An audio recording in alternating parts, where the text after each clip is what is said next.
দিদি আজকে জন্মাষ্টমীতে কি কি করলে, নিজে হাতে কি সব করলে? সব নিজের হাতে, নিজের ইচ্ছে ছিল। গোপাল ঠাকুর আমার বাড়িতে এসেছেন। আমার দিদি নাম্বার ওয়ানে একজন খুব ভালোবেসে একজন দিদি আমাকে গোপাল ঠাকুর এনে উপহার দিয়েছেন। তো সেই জন্য আজকে গোপাল ঠাকুরকে জন্মাষ্টমী অনুষ্ঠান আমরা আয়োজন করেছিলাম এবং আমি নিজের বাড়িতে করেছি। আমার খুব ইচ্ছে ছিল, আমার আগের বছর খুব ইচ্ছে হয়েছিল মনে যে যদি গোপাল ঠাকুর আমার বাড়িতে আসে আমি জন্মাষ্টমী করবো। সবাই আমাকে আমন্ত্রণ করে, আমার মনে হতো যে আমার বাড়িতে কবে হবে, কিন্তু গোপাল ঠাকুর এসছেন এবং আজকে এবছর থেকে আমার বাড়িতে জন্মাষ্টমী শুরু হলো। এবারে আমি নিজের মতন করে একটু ছোটো করে করেছি, ভালো হলো, একটু অভিজ্ঞতা হয়ে গেল, পরের বছর থেকে আরও বড় করে হবে। বুটিক, রিয়েলিটি শো, আবার সাংসদ, কি করে সম্ভব এতগুলো সামলাচ্ছেন একা হাতে?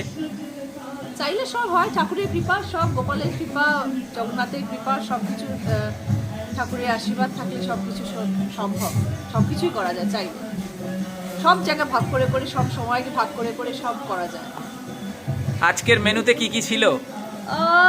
দেখো, গোপাল ঠাকুরের মেনুতে বেশিরভাগই তালের ক্ষীর, তালের বড়া, তারপরে লুচি, সুজি, বিভিন্ন রকমের নাড়ু, সন্দেশ, মিষ্টি, ফল। তারপর আমার কিছু বন্ধুবান্ধব, আমার কাছের খুব বন্ধুবান্ধব যারা, তারা এসেছিলেন এবং সবাই মিলে একসাথে আমরা দুপুরবেলা একটু খাওয়া দাওয়া করলাম। ভালোই হলো, ভালোভাবে কাটলো। গোপাল যা চেয়েছেন তাই হচ্ছে, সবই গোপালের কৃপা।